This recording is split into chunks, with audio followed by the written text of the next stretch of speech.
Hey, it's Anthony Conklin, and welcome to the Anthony Conklin Podcast, where we help entrepreneurs connect their passion, purpose, and why. I'm really excited to have on the show today. I had a chance to meet with, chat with, share ideas about life and strategy. He's David Meltzer. He's the author and known for his best-selling book, Connected to Goodness, Manifest Everything You Desire in Business and Life. He's also the co-founder of Sports One Marketing. David, welcome to the show, man. How are you? I'm terrific. Thanks for having me on. I just love to see your evolution and success, and this show is just indicative of the thought leader that you are and how you're impacting so many more people. I appreciate this. And I appreciate you as well. So David, one of the big things that we talk about on the show and the things that my listeners are constantly asking me about is, listen, I don't really know what my purpose is. So we're going to talk a little bit about that, but I wanted to get into a couple of questions that I wrote down that I think are super important to ask. And I'm hoping that you can share your thoughts and ideas on what's going on in the industry, not just sales, marketing, real estate, but really just as an entrepreneur. It's the biggest misconception that we can kind of put to rest when it comes to being an entrepreneur.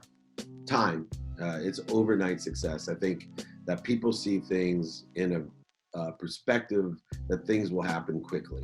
They're not overnight successes. I think on average, I always say it takes 17 and a half years to be an overnight success. What I try to teach is the perspective of enjoying the consistent, persistent pursuit of your potential as an entrepreneur, learning the skills, practicing the skills, getting the knowledge, practicing the knowledge, and then maintaining. Notice I use the word maintaining, the desire to be what you must be. And the reason I say that is, let's take the 17 and a half year example of an overnight success.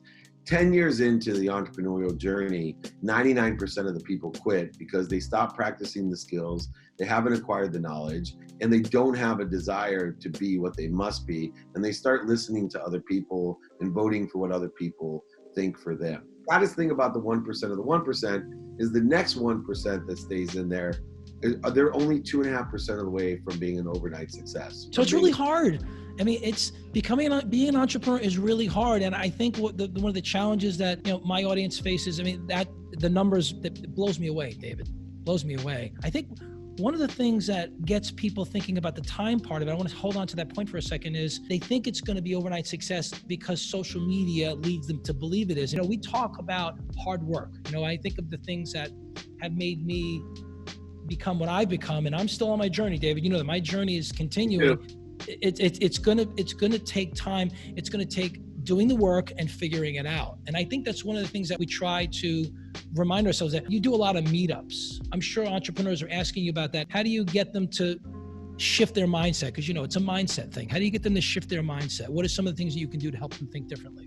Well, one, I have them find mentorship, right? Everyone should have 3 mentors, people that sit in the situation that they want to be in, determined upon their industry or their desires or their skills or their knowledge. Once they have that mentorship, they can see and hear and feel from the lessons of other people, right? I also teach them that life is about lessons, and the lessons are going to keep on coming until you learn them, and they result in pain when you haven't learned them. This is really simple, and we're going to forget every lesson we ever learned, but you have the ability to access those lessons. So changing their mindset to, really focusing in on the lessons, not on the outcome, really one of the key components of enjoying the consistent, persistent pursuit of their potential, to detaching their happiness from that outcome, to understand, and I'm sure we'll get there in the show, to understand that passion, purpose, and the why.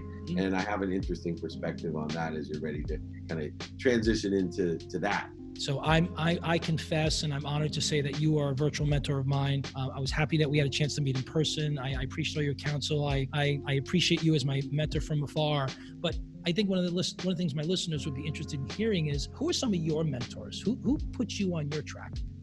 Yeah, so for me, Wayne Dyer, Bob Proctor are 2 key. Blaine Bartlett, who's a world business coach, he's one of my coaches. I wrote a book with him called Compassionate Capitalism as well. Jack Canfield, Gary Vee for social media is my, I have a sleep coach who's my sleep mentor, and Dr. Meeta Singh. She's also was the Washington National sleep coach and got a World Series ring for helping them win 4 road games for the first time for a World Series team, which was incredible. That's awesome. So these are some of my mentors, and some are in person, some are on the phone, and some are, like you say, virtual, and some are dead. Napoleon Hill, is Napoleon Hill, right? Yeah. So, I'm seeking for me, guidance. I'm seeking mentorship. I'm seeking knowledge and skills from those who have sit or do sit in the position I want to be in, especially on the mindset side. I think the most powerful transition in my life is to see things in a certain way, change the way you look at things, the things you look at change. So I'm consistently trying to see things the way I look at things, to see them in a better light, with love, lessons, and learning included in all of that. How do you go from being, a CEO and you're into philanthropy? How do you do that and kind of turn the page and really become personal development guru?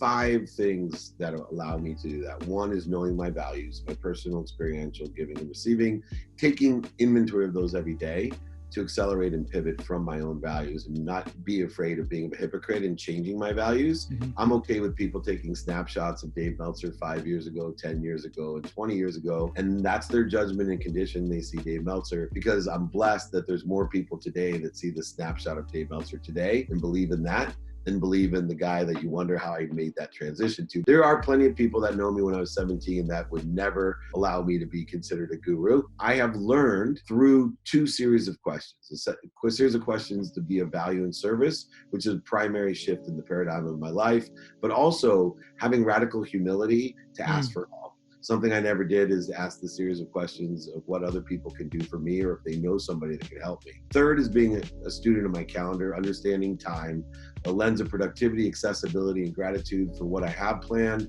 what I don't have planned, and sleep.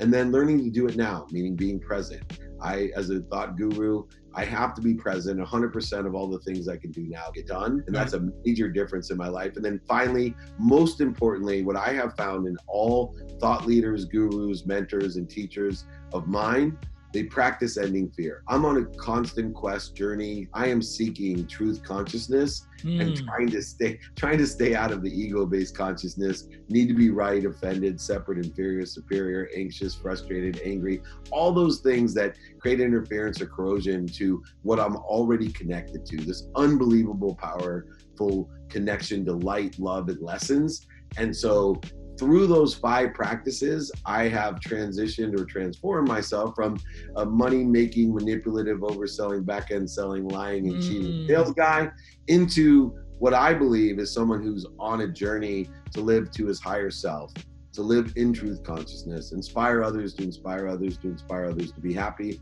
which is truly my mission, my purpose, passion, and why in life is to impact over 1 billion people to be happy. And I can do that through people like you, believe it or not, AJ. I know mathematically how I connected the dots backwards was to find 1,000 AJs that will impact 1,000 more to impact 1,000 more. 1,000 times 1,000 is 1,000,000. 1,000,000 times 1,000 is 1,000,000,000. I can bang out over 1 billion people in my life, no problem. David, that makes me think about 10 more questions. But the one thing I liked is you want to inspire in perpetuity. A couple of things I want to maybe kind of turn the corner a little bit and ask you a question about, and I asked this of Tony Robbins, what was that pivoting moment in your life that said, whoa, I need to make some changes, or wow, it's sort of my wake up call. So mine is, I got divorced 10 years ago to someone I thought I'd be married with forever, but then I remarried the love of my life, and I had got re-inspired and reintroduced to things in my life.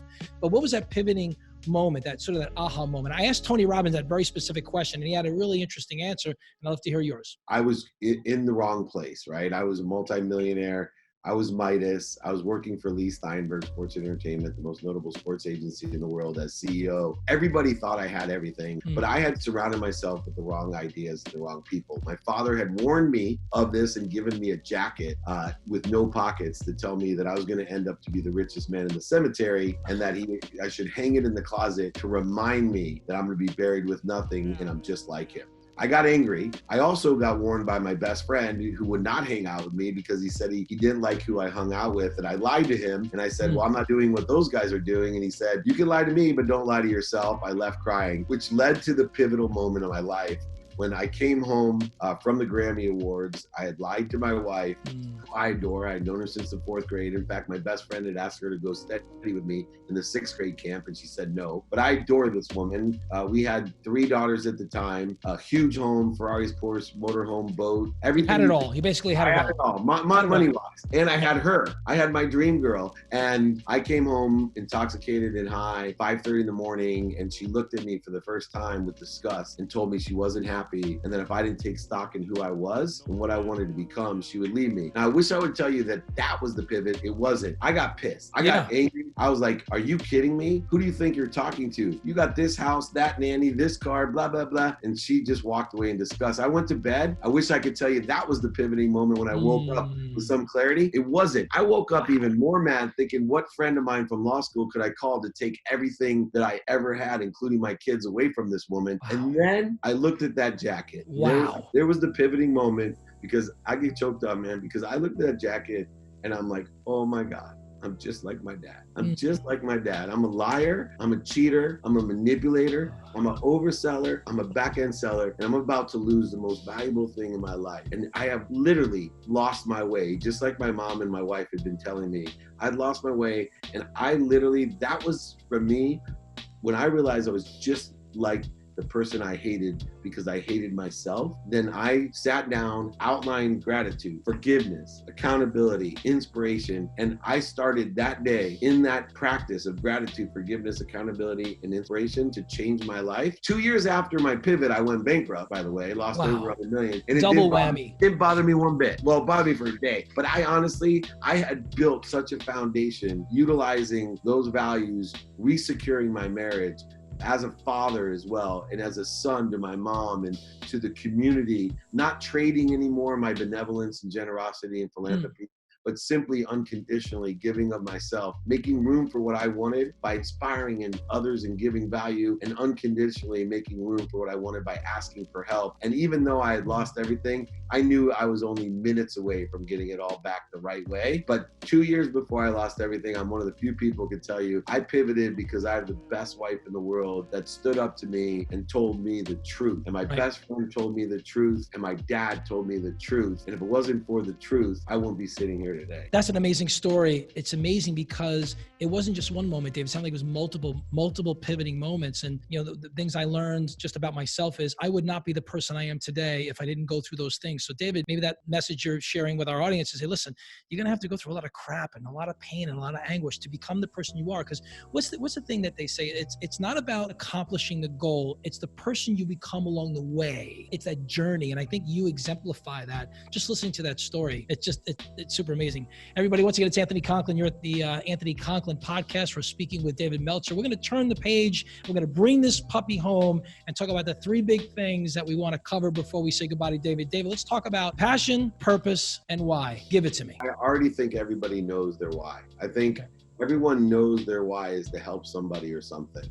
Like, I just know they know their why. What they're too afraid to admit is they don't know their what. They can't find what they're passionate about, or they can't find the courage to learn how to be passionate about something. My biggest gift in life is that I teach people to learn to love what they do. I focus majority of my time with that lens of productivity, accessibility, and gratitude to learn to love everything I do. Taking my daughter on carpools, taking out the trash, traveling 27 hours to India to be 73 hours and 27 hours back. I find the light, love, and lessons in everything. You had said I exemplify this journey. That's because I do. I truly live that life is about lessons, and I'm going to find the light, the love, and the lessons in everything I do. I can never live anything but a wonderful day. My whole goal in life is how quickly can I get back to that passion and purpose about helping other people. The last thing I wanted to share with you, and it stuck with me when you and I met in New York, and we talked about me being a speaker and being an MC and also starting a podcast. You said, Anthony, all I do is I teach people confidence. And that stuck with me because now that has become part of my verbiage, my discussion points, my podcasts, and my interaction with the team. I manage 28 lives here in my company, and it's really all about that confidence. So falling in love with the what and finding your confidence kind of opens up the door to all the things around your passion, purpose, and why. It's amazing stuff.